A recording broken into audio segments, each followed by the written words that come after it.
When I stood in that conference room, my heart was pounding so hard I thought everyone could hear it.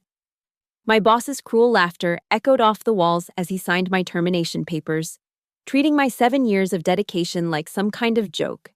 His smirk said it all. He thought he'd destroyed me, that I'd never recover from this humiliation. What he didn't know was that in that very moment, as I swallowed my rage and shame, I was already crafting my comeback plan. A plan that would make him regret the day he decided to laugh at my downfall. My name is Olivia Carter. And at 32, I thought I had finally made it. 7 years ago. I walked through the gleaming glass doors of Stonebridge Dynamics with nothing but ambition and a business degree from a state college. Growing up in a middle-class family in Ravenfield, where my father worked double shifts at the automotive plant and my mother taught elementary school, I knew that every step up the corporate ladder was a victory, not just for me, but for them too. Ravenfield wasn't New York or San Francisco. It was one of those mid-sized American cities where the downtown skyline was modest, but the competition was fierce. The kind of place where everyone knew which companies mattered, and Stonebridge Dynamics sat at the top of that list. They owned 3 of the tallest buildings downtown, their logo illuminated against the night sky like a beacon of corporate success. The office occupied the top 15 floors of the Meridian Tower. All floor-to-ceiling windows and imported Italian marble. My desk sat on the 42nd floor in the Marketing Finance Hybrid Department, a brutal intersection where creative campaigns met quarterly projections, and where only the strongest survived. The air always smelled like expensive coffee and ambition, mixed with the faint scent of leather from the executive conference rooms. I remember my first day vividly. The elevator ride up felt like ascending to another world, one where people wore $1,000 suits like armor and wielded PowerPoints like weapons. The receptionist had looked at my off-the-rack blazer with barely concealed disdain. But I held my head high. I was there to prove that talent mattered more than pedigree. Over the years, I'd sacrificed everything for this place. 60-hour weeks were my minimum.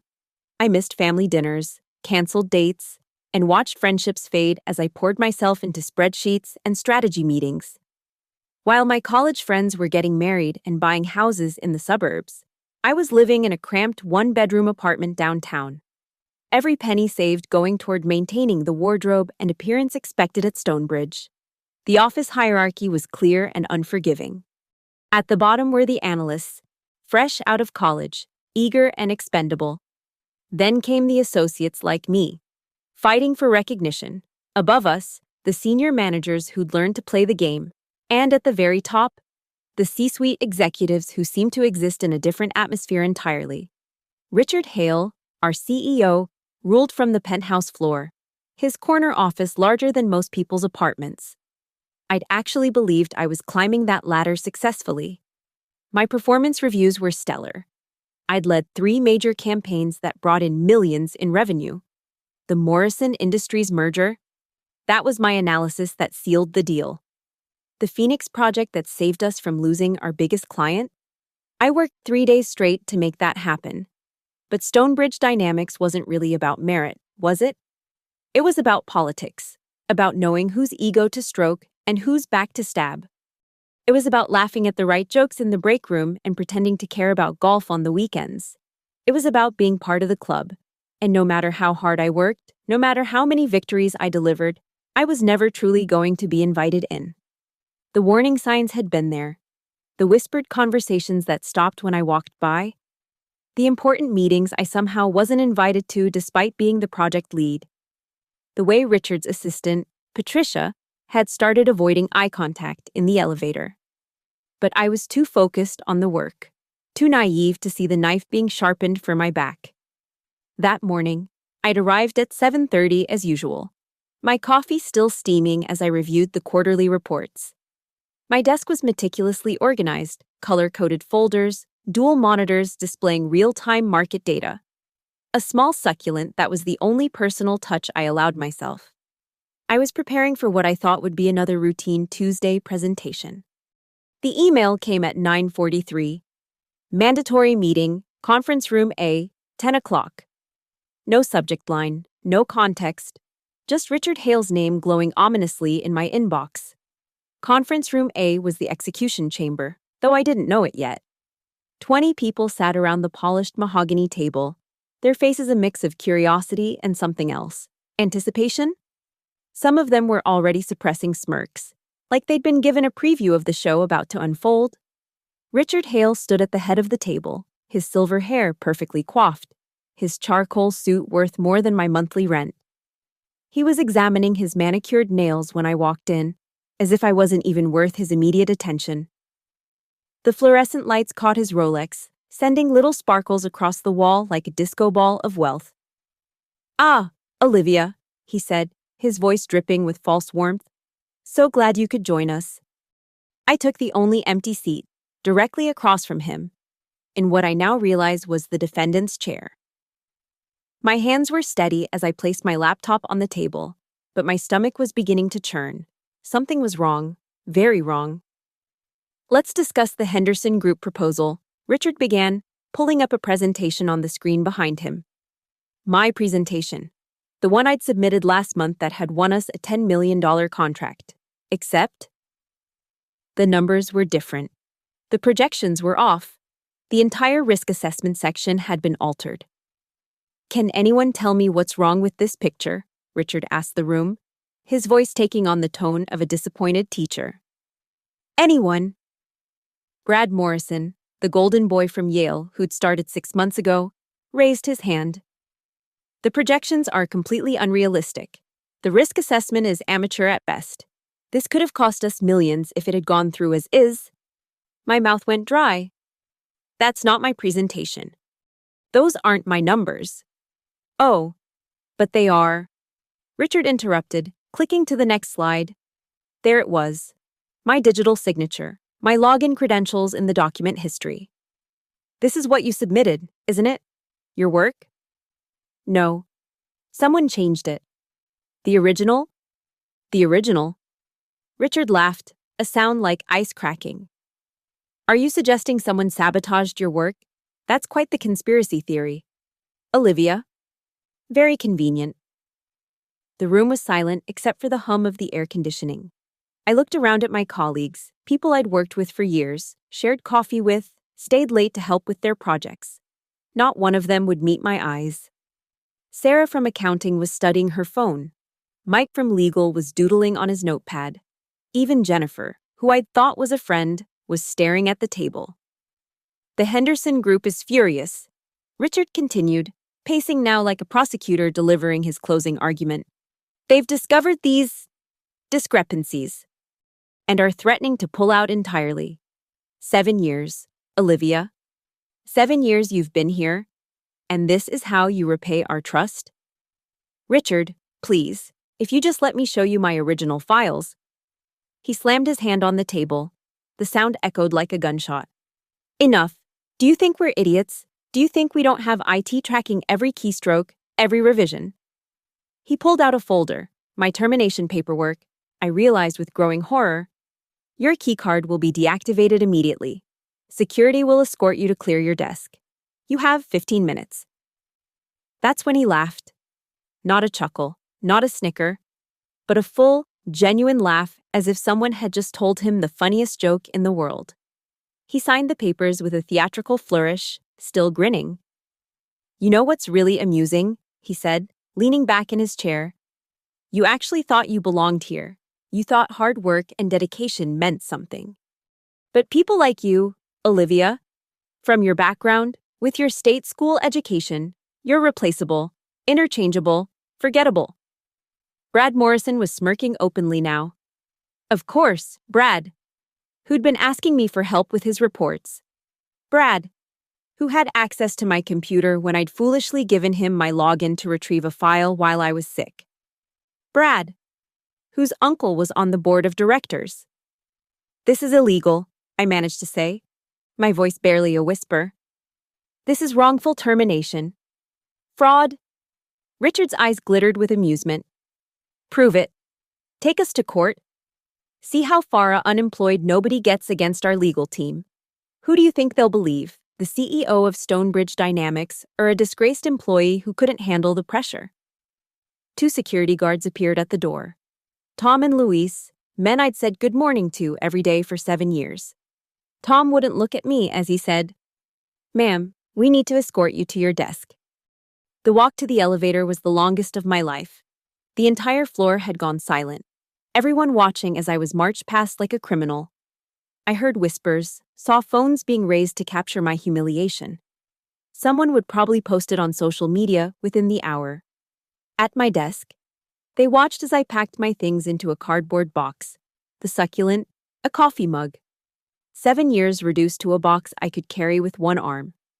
My hands shook as I disconnected my personal phone from the charger. 5 minutes, Tom said, glancing at his watch. As the elevator descended, each floor counting down like the timer on a bomb. Richard's laughter echoed in my ears. The dismissive, cruel sound of a man who thought he'd destroyed me completely, who believed I'd crawl away and disappear. Standing in the lobby, holding my pathetic box of belongings while former colleagues pretended not to see me, I made myself a promise. Richard Hale would regret this day. He would regret that laugh. I didn't know how yet, but I would make him pay for every second of this humiliation. The first week was the worst. I sat in my apartment, still in my pajamas at 3 p.m., watching my savings account dwindle with each automatic payment. Rent, $2,100. Student loans, $650. Credit card minimum, $200. Car payment, $380. The numbers flashed on my laptop screen like a countdown to disaster.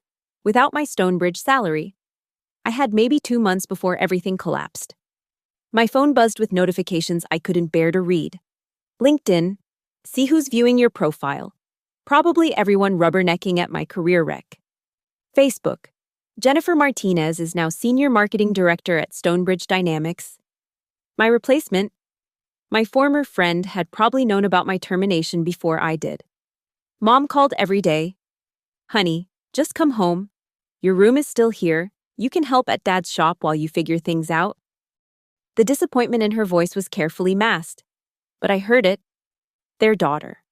The first college graduate in the family. The one who was supposed to make it, reduced to moving back into her childhood bedroom at 32. The unemployment office was a special kind of humiliation. Fluorescent lights flickered over plastic chairs filled with people clutching folders of documentation. The woman behind the bulletproof glass barely looked up as she informed me that contesting my termination would delay my benefits. "Could take months," she said, sliding forms through the slot. "Maybe longer if your employer disputes it." My neighbor, Mrs. Patterson, used to chat with me every morning as I left for work. Now she pretended to check her mail whenever she saw me, her eyes full of that particular mix of pity and relief that it wasn't her. The 20-something couple across the hall whispered when I passed. I heard fragments. Stonebridge. Fired. Must have done something. 3 weeks in, the rejection emails started. "Thank you for your interest, but we've decided to go with another candidate. Your qualifications are impressive, however." Each one felt like another punch to the gut. One recruiter was honest enough to tell me off the record. "Word travels fast in Ravenfield. Richard Hale has connections everywhere. You're radioactive right now." I stopped sleeping. At 3 a.m., I'd find myself on Stonebridge's website, looking at the team photos from last year's Christmas party. There I was, smiling stupidly, believing I belonged. At 4 a.m., I'd calculate and recalculate my expenses, trying to figure out how to stretch my remaining money. At 5 a.m., I'd scroll through job boards, applying to positions I was overqualified for, underqualified for, anything that might pay the bills.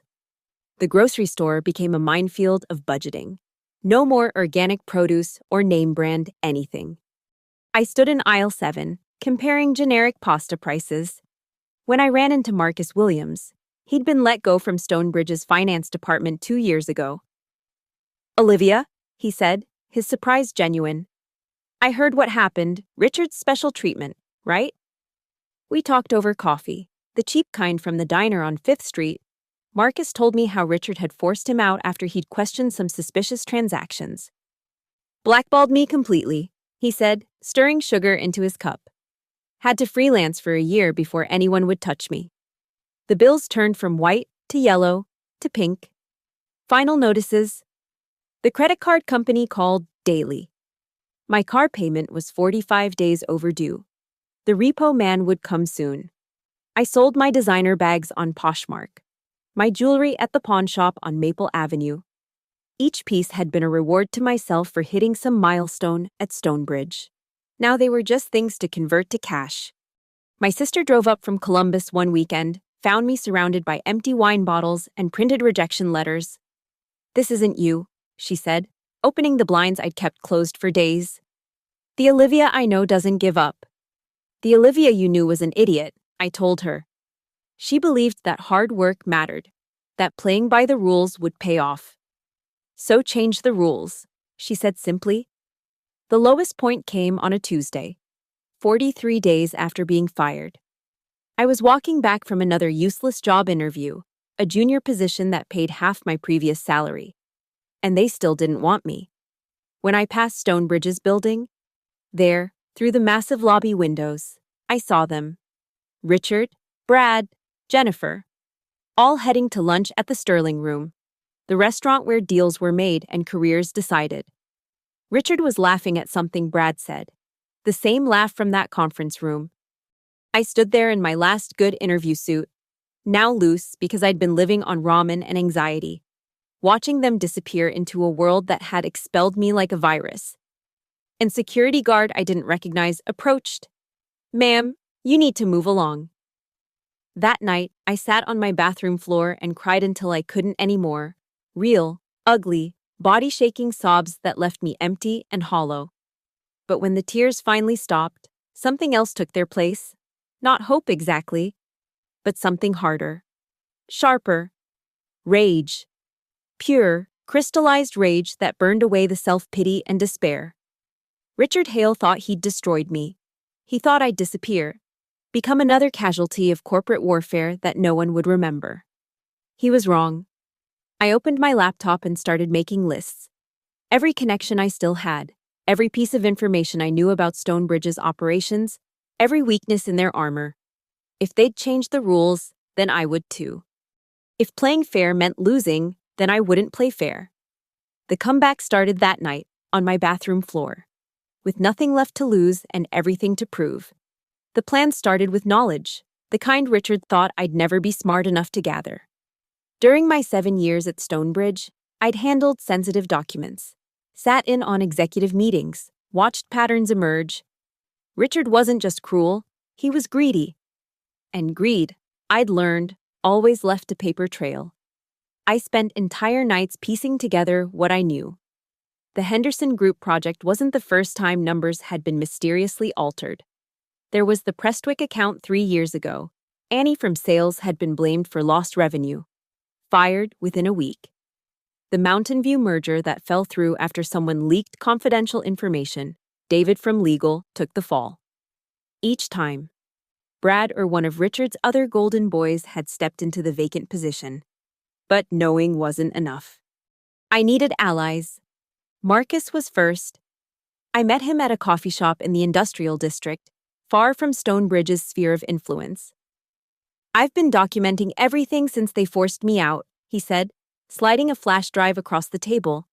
"Financial irregularities, offshore accounts, money that disappears and reappears in interesting places."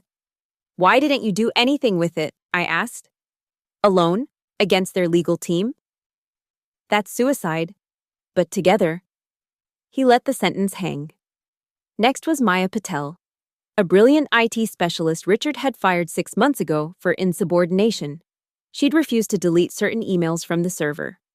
She worked nights at a tech repair shop now, her MIT degree gathering dust. "I still have friends inside," she told me.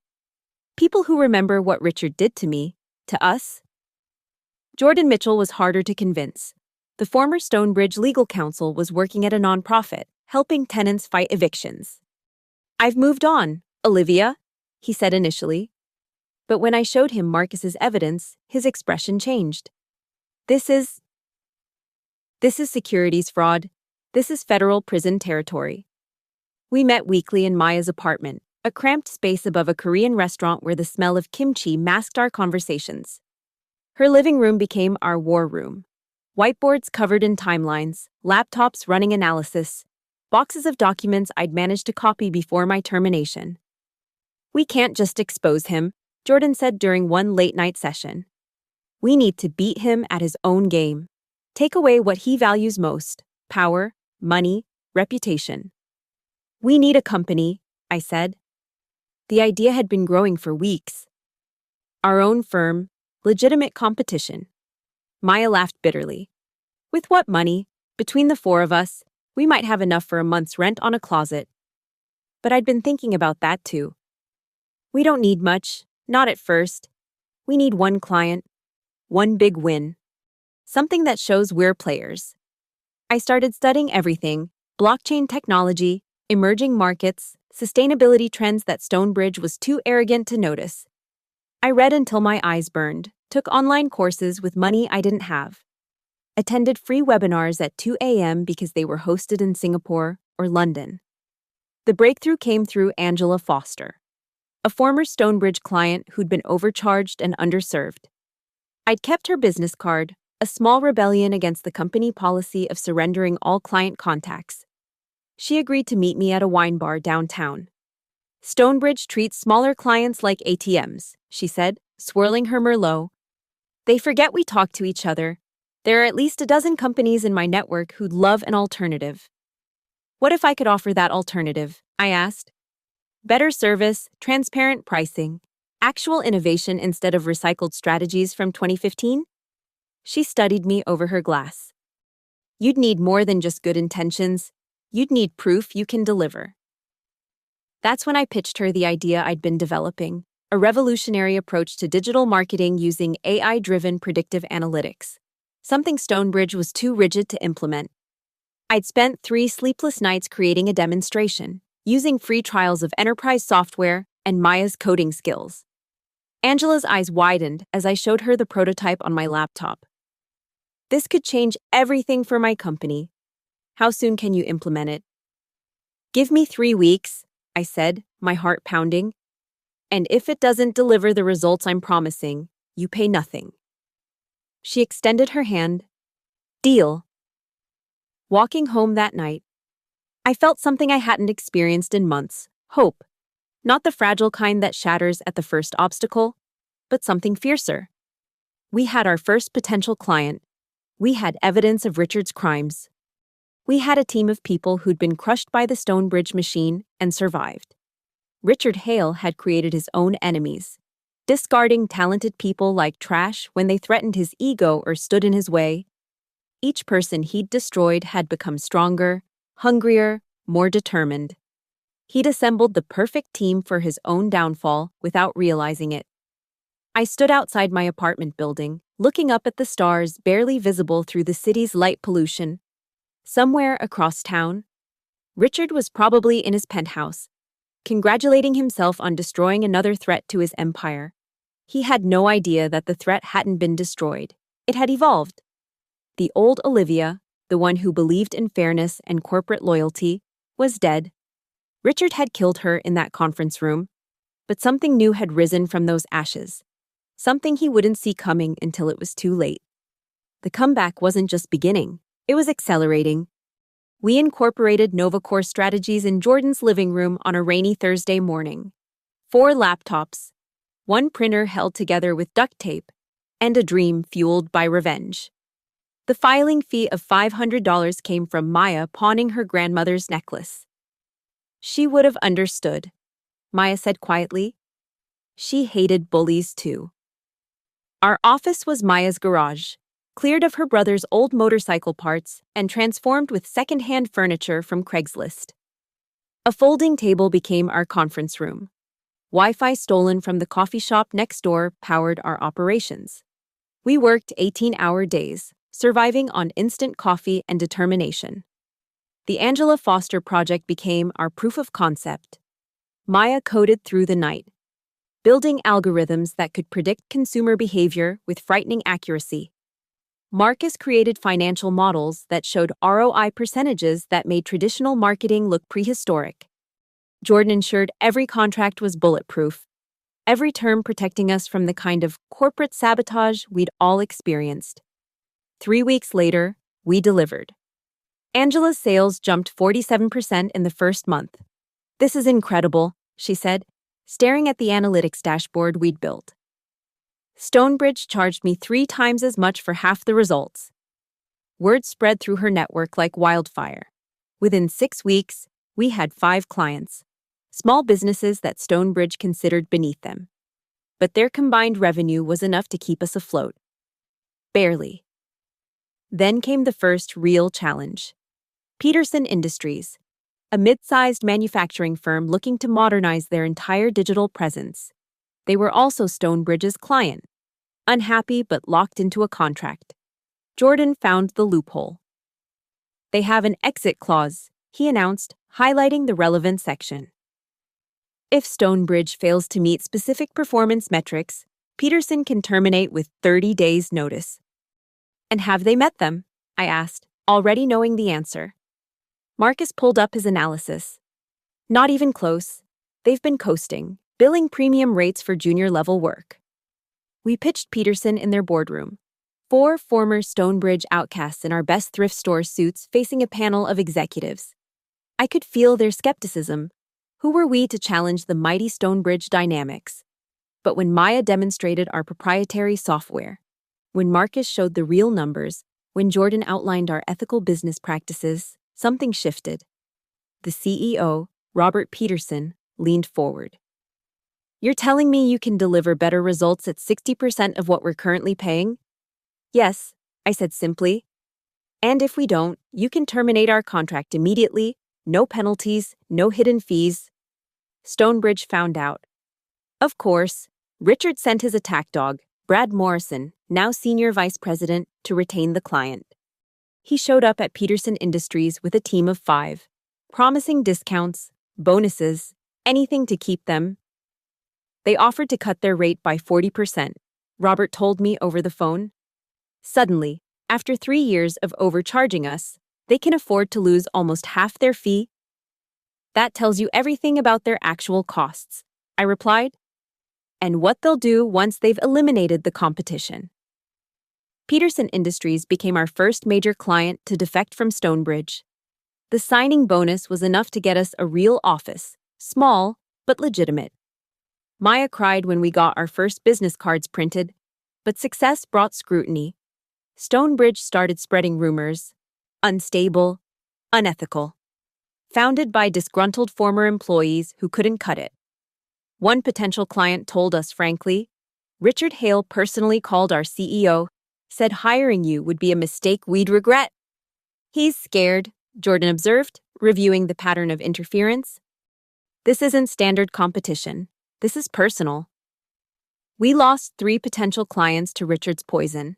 Our bank somehow flagged our account for suspicious activity, freezing our funds for 2 weeks. Maya's apartment was broken into, nothing stolen, but her backup drives were mysteriously corrupted. "They're trying to break us," Marcus said after another setback, a crucial presentation file corrupted an hour before the meeting. "Let them try," I responded, recreating the presentation from memory. We won that client anyway. The breakthrough came from an unexpected source. Jennifer Martinez, my replacement, the friend who'd betrayed me, reached out through an encrypted message. "I know you hate me," she wrote. "But Richard is planning something big. He's going to destroy you completely. Meet me." It was obviously a trap. Jordan and Maya voted against going, but something in my gut said otherwise.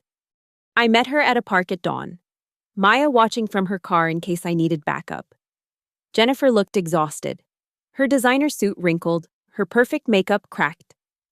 "He's doing to me what he did to you," she said without preamble. "Setting me up to fail. Brad's getting my position. I'm just the next sacrifice." "Why should I care?" I asked. Even as my heart raced, she handed me a flash drive. "Because this contains every dirty trick he's planning against Novacor. And more. So much more. Financial records he thinks are destroyed.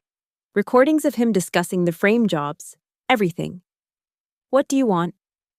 "A job," she said simply. "After he fires me next week, I know I don't deserve it, but I'm a good marketer when I'm not being forced to destroy people. I took the drive. No promises. That night, we reviewed Jennifer's data. It was a goldmine. Richard's entire playbook, his vulnerabilities, his crimes laid out in digital clarity. We could destroy him with this. Maya breathed. No, I said, a plan crystallizing. We're going to do something better. We're going to beat him fairly first. Then we'll destroy him. The team looked at me like I'd lost my mind. He thinks we're just bitter former employees playing at business, I explained. Let's show him we're legitimate competition. Build Nova Core into something undeniable. Then, when we're strong enough, when he can't dismiss us as irrelevant, we use this. Jordan nodded slowly. The long game. The smart game, Marcus corrected. As dawn broke through the office windows, we made our pact. Nova Core would rise. We'd take Richard's clients, his reputation, his empire. And when he was weak enough, vulnerable enough, we'd deliver the killing blow with the evidence of his crimes. Richard Hale had no idea that his biggest threat wasn't working with limited resources in a converted garage anymore. We were getting stronger every day. And we had something he'd never understand. The power of people with nothing left to lose and everything to prove. 6 months after incorporation, NovaCore Strategies moved into real offices in the Parkside Business Complex. Not the gleaming towers of downtown, but a respectable address with our logo on the door and a reception area that didn't double as someone's kitchen. The day we signed the lease, I stood in the empty space and felt something shift. We weren't just surviving anymore, we were growing. Our client list had expanded to 23 companies. Each one was a deliberate choice, businesses that Stonebridge had either neglected, overcharged, or dismissed as too small to matter. We became known as the firm that actually listened, that delivered results without the corporate theater. Our revenue hit 7 figures.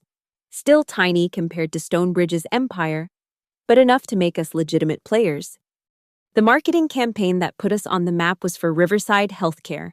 They needed to reach younger patients without alienating their older base. Stonebridge had pitched them a generic social media blast that screamed, "Fellow Kids Energy." We created an integrated approach using AI-targeted messaging that spoke to each demographic authentically. Their patient enrollment increased by 62% in 3 months. The industry magazines started calling NovaCore's innovative approach, the boutique firm disrupting traditional marketing.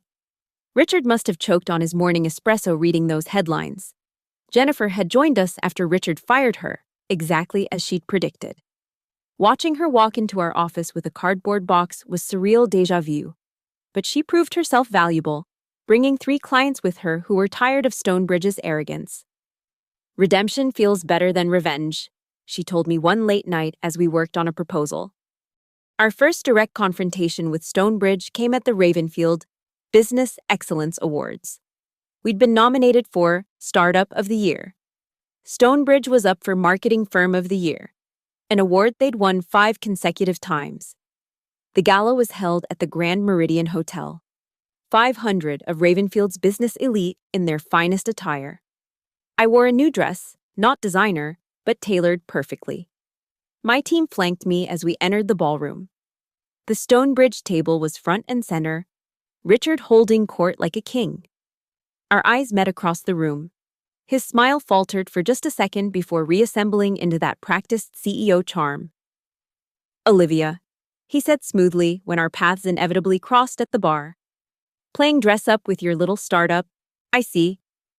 "Richard," I replied, matching his tone. "Enjoying your last year of winning by default." Brad Morrison appeared at his shoulder, his smirk as punchable as ever. "Cute operation you've got, very scrappy. Though I heard Peterson Industries is reconsidering their choice." "Really?" I said, pulling out my phone. "Because I just got an email from Robert Peterson extending our contract for 2 more years and referring us to 3 subsidiaries." The lie rolled off my tongue easily. The email had actually come that morning, but they didn't need to know that. When they announced Startup of the Year, our table erupted. Walking to that stage, passing the Stonebridge table where Richard sat stone-faced, was a moment I'd replay forever. But the real victory came later. Marketing Firm of the Year goes to Novacore Strategies. The room went silent. Even I was shocked. We hadn't even known we were being considered for the main category. Richard's face turned a shade of purple I'd previously thought impossible for human skin. Brad's mouth hung open like a gasping fish. This is unprecedented, the presenter continued. A 6-month-old startup taking the top honor. But their innovative approaches and exceptional client satisfaction scores were undeniable. My acceptance speech was brief and professional. I thanked my team, our clients, and everyone who believed in second chances. Richard left before dessert was served.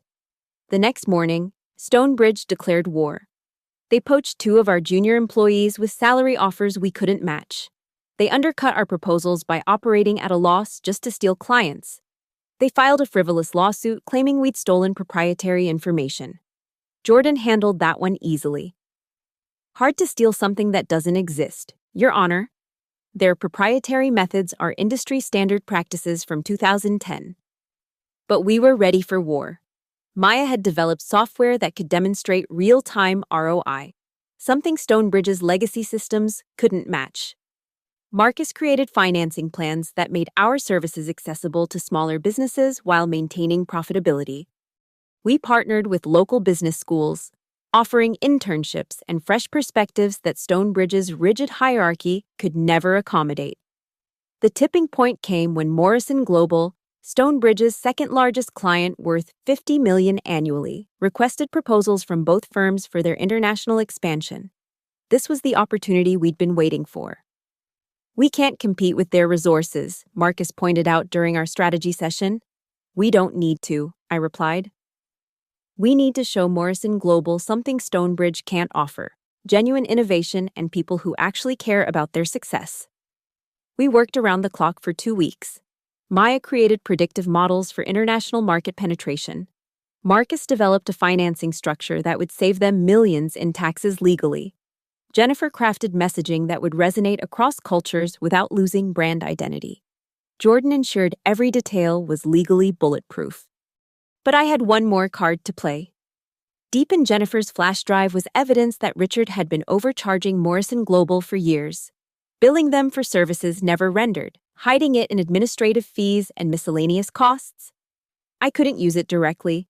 That would be unethical and probably illegal. But I could structure our proposal to highlight cost transparency in ways that would make Morrison's CFO ask uncomfortable questions about their current arrangement. The night before the presentation, I couldn't sleep. This was it, the moment that would determine whether Novacore was a real competitor or just a brief irritation in Richard's perfectly manicured life. Standing outside Morrison Global's headquarters the next morning, I thought about that day Richard had laughed at me, signing my termination like it was a joke. Tomorrow, we'd see who had the last laugh. The Morrison Global boardroom was a battlefield disguised as corporate elegance. 20 executives sat around a table that cost more than most people's cars, their faces unreadable. Richard's team had presented first. I knew because Brad Morrison was lingering in the lobby when we arrived, his cocky grin suggesting they'd nailed it. Novacore, the CEO, William Morrison, said as we set up, "You've made quite a splash in a short time. Let's see if you can swim with the sharks." Our presentation was flawless. Maya's predictive analytics showed market opportunities Stonebridge hadn't even identified. Marcus's financial modeling revealed potential savings of $30 million over 5 years. But the moment that changed everything was when Jennifer pulled up our transparency dashboard. Every billable hour, every expense, every outcome visible to you in real time, she demonstrated. You'll never wonder where your money goes or what you're getting for it. The CFO, Patricia Wells, leaned forward. Stonebridge doesn't offer this level of transparency? You'd have to ask them, I replied carefully. We can only speak to what we provide. But Patricia was already pulling up Stonebridge's invoices on her laptop, comparing them to our proposed structure. I watched her eyes narrow as she noticed patterns I'd made sure our presentation would highlight without explicitly pointing out. Mr. Morrison, Patricia said slowly, I need to review our current billing structure. There are discrepancies I'd like to investigate. 3 days later, Morrison Global launched an audit of Stonebridge's billing for the past 5 years. The financial irregularities Jennifer had documented were about to surface organically, without our fingerprints on them. Richard called me personally that night. First time I'd heard his voice since my termination. "Clever," he said without preamble. "Very clever, but you're playing a dangerous game. Olivia." "I'm running a business, Richard. Something you taught me, remember? Always protect your interests. You have no idea who you're dealing with." His voice dropped to a threat. "I have connections you can't imagine, resources you can't match. I will bury you." "Like you buried me before?" I asked calmly. "How did that work out?" The line went dead. The next week was chaos. Our website was hit with a DDoS attack that Maya traced to servers in Eastern Europe. A major investor suddenly pulled out, citing concerns about company stability. 3 potential clients canceled meetings without explanation. But we'd anticipated this. Maya had backup servers ready. Marcus had diversified our funding sources. Jordan had documented every suspicious incident, building a file that would prove corporate sabotage if needed. Then the smoking gun arrived via Patricia Wells. "We've discovered systematic overcharging totaling approximately $18 million over 5 years," she told me over coffee. "Our lawyers are involved now. We're terminating our contract with Stonebridge immediately and pursuing legal action." "I'm sorry you're dealing with this," I said, meaning it. Corporate fraud hurt everyone. "Don't be. You opened our eyes. Novacor has the Morrison Global account if you want it. $50 million. Annual. The contract that would transform Novacor from startup to powerhouse." But Richard wasn't finished. The lawsuit came 2 days later. He was personally suing me for defamation, corporate espionage, and theft of trade secrets. The number was astronomical, $40 million in damages. "He's desperate," Jordan analyzed, reading through the filing. "This is the intimidation tactic. He knows he can't win, but he can drain our resources fighting it." The media picked up the story. David versus Goliath in Ravenfield Business District. We were getting interview requests from business journals, podcasts, even national news outlets interested in the startup taking on corporate giant angle. I decided to use Richard's weapon against him, publicity. The press conference was held in our modest conference room, packed with reporters. I wore the same suit from my last day at Stonebridge, now tailored to fit my fighter's frame. "Richard Hale is suing me for building a better company," I began. "For treating clients with respect, for transparency, for innovation. If those are crimes, I'm guilty." Then I played my ace. "But while Mr. Hale attacks former employees who dare to compete, Morrison Global has discovered $18 million in systematic overcharging. While he sues a startup that's 6 months old, federal investigators are examining Stonebridge's billing practices." You have to ask, what is he trying to distract you from? I couldn't reveal Jennifer's evidence directly, but I could point everyone in the right direction. Within hours, journalists were digging into Stonebridge's history, finding patterns of fired employees, suspicious billing, silence complaints. Marcus had prepared something special for this moment. "We're also announcing the Novacor Foundation," I continued. 10% of our profits will fund business education for underprivileged students in Ravenfield, because we believe success should create opportunities, not destroy them. The contrast was devastating. While Richard sued and threatened, we were giving back. While he hoarded wealth, we shared it. The narrative wrote itself. That evening, Jennifer brought me something she'd been holding back, a recording from her phone. Richard's voice, clear and damning. "I don't care if the numbers are real. Make them work. If we lose Morrison, heads will roll, starting with yours." "This is it," Maya breathed. "This proves everything." "Not yet," I said. "We wait for the right moment. Let him dig his hole deeper." 3 weeks into the legal battle, Patricia Wells called again. "The FBI has opened an investigation into Stonebridge, white-collar crime division. They'll probably want to talk to you." The walls were closing in on Richard Hale. His empire, built on exploitation and fraud, was starting to crumble. But I knew he wouldn't go down without taking everyone he could with him. The final confrontation was coming. Everything we'd built, everything we'd sacrificed, had led to this moment. Richard thought he was a king in his tower, untouchable and supreme. He was about to learn what it felt like to fall.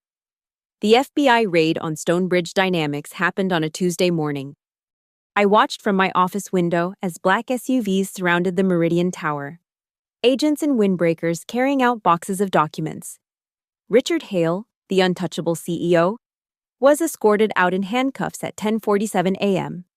Someone in the crowd, a former employee he'd destroyed, perhaps, started clapping, then another. Soon, applause echoed through the financial district. The federal prosecutor called me that afternoon. "Ms. Carter, we need your testimony and any documentation you might have regarding Mr. Hale's practices." It was time to play the final card. Jennifer's recordings, Marcus's financial analysis, Maya's digital evidence, Jordan's legal documentation. We handed it all over. Every crime, every fraud, every life Richard had destroyed in his pursuit of power, documented and verified. The trial was swift. Richard's lawyers, the same team that had protected him for years, abandoned ship when they saw the evidence. His co-conspirators, including Brad Morrison, rushed to make plea deals, each testimony adding another nail to Richard's coffin. I was called to testify on the third day. Walking into that courtroom, seeing Richard in a defendant's chair instead of a CEO's throne was surreal. He'd lost weight, his perfect hair was disheveled, his designer suit replaced with a standard court appearance outfit, but his eyes still held that arrogance, that belief that he was somehow above consequences. "Ms. Carter," the prosecutor began, "can you describe your termination from Stonebridge Dynamics?" I told them everything. The doctored documents, the public humiliation, his laughter as he signed my termination papers. The courtroom was silent except for the court reporter's keys and Richard's occasional sharp intake of breath. He told me I was forgettable, I concluded, that people like me, from my background, didn't belong in his world. He was wrong.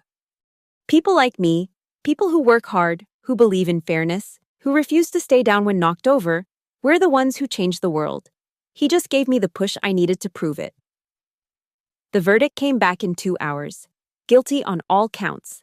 Securities fraud, embezzlement, conspiracy, witness tampering. Richard Hale was sentenced to 15 years in federal prison.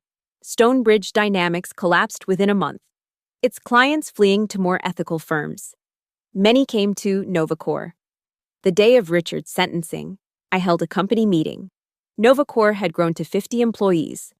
Our revenue had hit 8 figures, and we'd just signed a lease for 3 floors in the Riverside complex, not as tall as Meridian Tower, but with better views and natural light.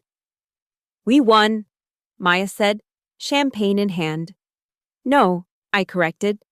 "We survived. We built. We proved that success doesn't require stepping on others. That's the real victory." Jennifer raised her glass. "To second chances. To justice," Marcus added. "To doing it right," Jordan concluded.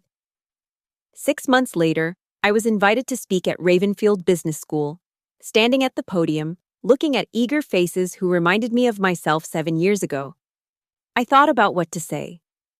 "Success isn't about crushing your enemies," I began. "It's about building something they can't tear down." Richard Hale taught me that, not through his words, but through his actions. He showed me what not to become. A student raised her hand. "Do you ever regret what happened, getting fired?" I smiled. That man laughed when he destroyed my career. He thought he was ending my story. Instead, he was writing the first chapter of something better. So no, I don't regret it. I'm grateful. Because sometimes you need to lose everything to realize you're capable of anything. After the speech, I drove past the Meridian Tower. It had been sold to a tech startup that promised to revolutionize workspace culture. Richard's corner office was now a communal break room. Poetic justice. My phone buzzed with a news alert. Richard Hale's appeal denied. Former CEO to serve full sentence. I thought about sending him a letter. Something clever, something that would twist the knife. But then I realized he wasn't worth my time anymore. Living well, building something meaningful, helping others rise instead of pushing them down. That was the ultimate revenge. That night, at our company celebration for landing 3 more major clients, someone asked me if I ever thought about that day in conference room A, when Richard had laughed at my termination. Every day, I admitted. It's my fuel. Not anger anymore, but reminder.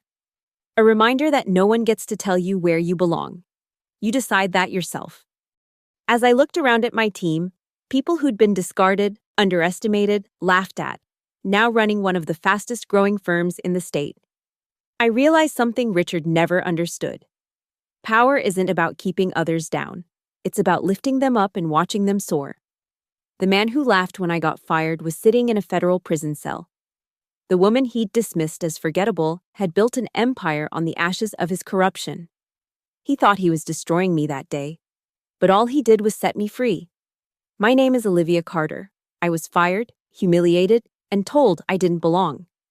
Now I run a company that's everything Stonebridge never was: ethical, innovative, and humane. Richard Hale's laughter echoes in my memory, but not as a wound anymore. It's a reminder of the day my real life began. The day he laughed when I got fired was the day I started planning his downfall. And that plan? It worked perfectly. Thank you so much for listening to this story of revenge, redemption, and ultimate triumph. I'd love to know where you're listening from. Drop a comment below and let's connect. If this story resonated with you, please subscribe to the channel and share your thoughts. Have you ever faced a similar situation? How did you overcome it? Your stories inspire us all. Until next time, remember, sometimes the best revenge is massive success.